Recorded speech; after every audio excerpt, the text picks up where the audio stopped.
En ce qui me concerne, je suis directeur marketing et commercial chez Zenbaya, qui est une plateforme d'agent IA. Je vais la présenter rapidement dans un instant. Je suis également rédacteur en chef adjoint de IA for Business, qui est un média qui traite de l'adoption de l'IA. Et c'est bien le sujet du jour, en l'occurrence, qu'on constate et ce qui justifie qu'on va parler aujourd'hui, c'est que tout le monde sait que l'IA apporte beaucoup aux entreprises, ou du moins est susceptible d'apporter beaucoup. Donc la promesse de gain est tout à fait considérable. L'effet waouh ne se dément pas. Les effets, notamment des promesses de performance, de gain de productivité, de capacité à réaliser des choses qu'on ne pouvait pas faire avant également, sont tout à fait remarquables. Cependant, beaucoup de projets échouent. Alors, on a vu qu'il y a une étude qui vient de paraître de Microsoft sur l'adoption de l'IA, qui est parue la semaine dernière, je crois, qui démontre que la France serait en 5e position mondiale dans l'adoption de l'IA. C'est bravo, cocorico, avec un niveau d'adoption estimé par Microsoft de l'ordre de 40%, sauf que bon, Microsoft n'est pas tout à fait objectif dans la mesure où il part surtout de copilote, d'une part, et d'autre part, d'autres études montrent un niveau d'adoption réel, c'est-à-dire en phase d'industrialisation de projet, beaucoup plus bas. Et de fait, la plupart des études montrent que beaucoup de projets échouent. Il y a deux raisons à ça.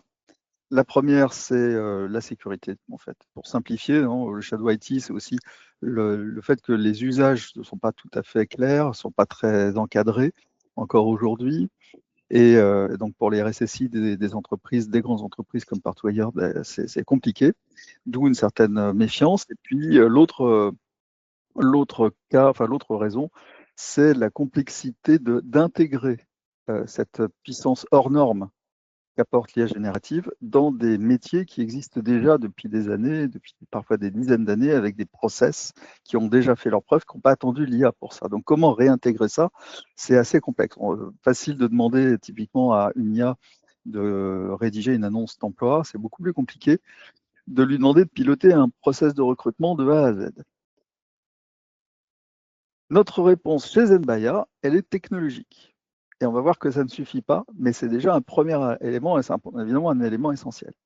Notre réponse est de dire, et on ne s'appelle pas Zenbaya pour rien, c'est de dire qu'il est possible, via une plateforme agentique, de faciliter l'adoption de l'IA et de l'intégrer plus facilement dans les process, à condition de respecter un certain nombre de règles.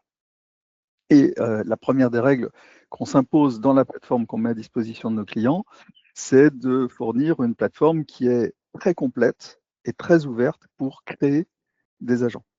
Donc très complète, c'est que vous avez une quinzaine de LLM qui sont à votre disposition. Or, c'est important parce que certains LLM sont plus efficaces dans certaines situations. Claude, par exemple, est très bon pour faire du développement, donc sur des processus plutôt orientés développement informatique. Et Gemini est excellent pour faire des études de marché. Donc là, plus dans un monde marketing. Ce sont quelques exemples et on voit que chacun des LLM a sa valeur ajoutée. Et donc, c'est intéressant de pouvoir tous les mettre à disposition. La deuxième chose, ça ne suffit pas, les LLM, c'est que, comme je le disais, il faut tenir compte et considérer les processus métiers existants. Donc, l'idée, c'est de fournir un catalogue de processus, ou plus exactement de blocs d'instructions qui répondent ou qui retranscrivent ce que le processus métier d'une entreprise.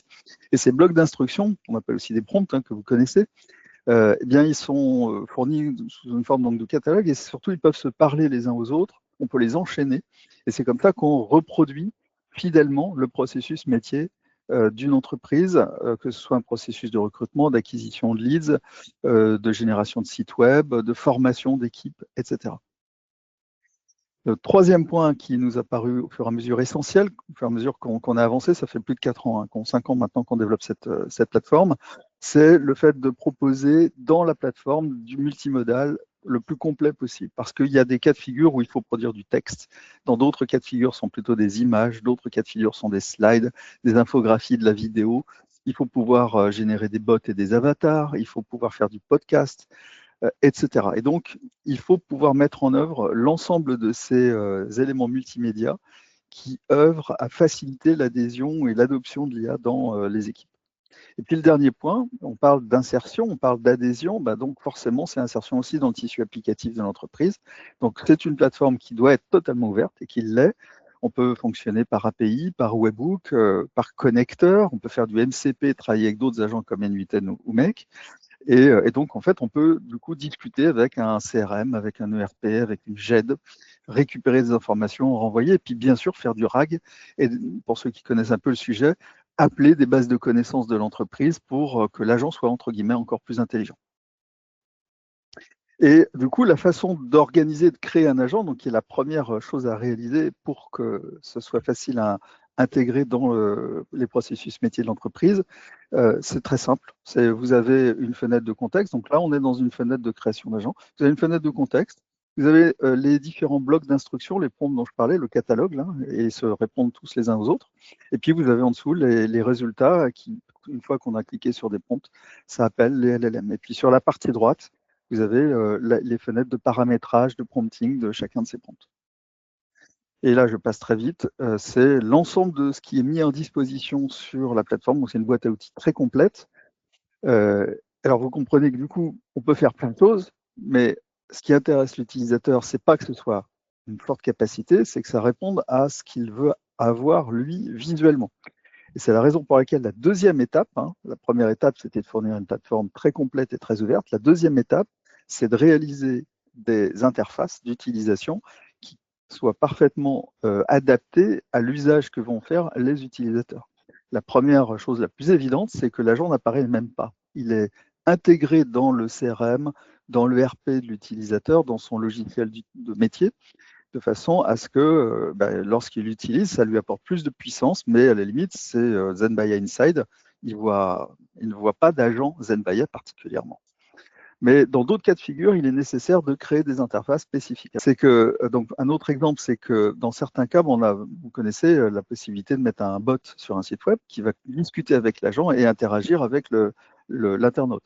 Un autre cas de figure, c'est par exemple l'extension Chrome. Pourquoi? Parce que un des cas d'utilisation très utile, c'est vous êtes utilisateur, vous êtes sur une page web, vous avez besoin d'analyser le contenu de cette page, vous allez lancer une petite extension qui fait appel à un agent et qui va scraper ce qu'il y a sur la page et lancer des prompts qui vont lancer eux-mêmes des LLM et instruire ces LLM pour que le résultat de l'analyse corresponde à ce qui a été demandé par l'utilisateur, etc., etc. Donc il y a plein de cas de figure comme ça.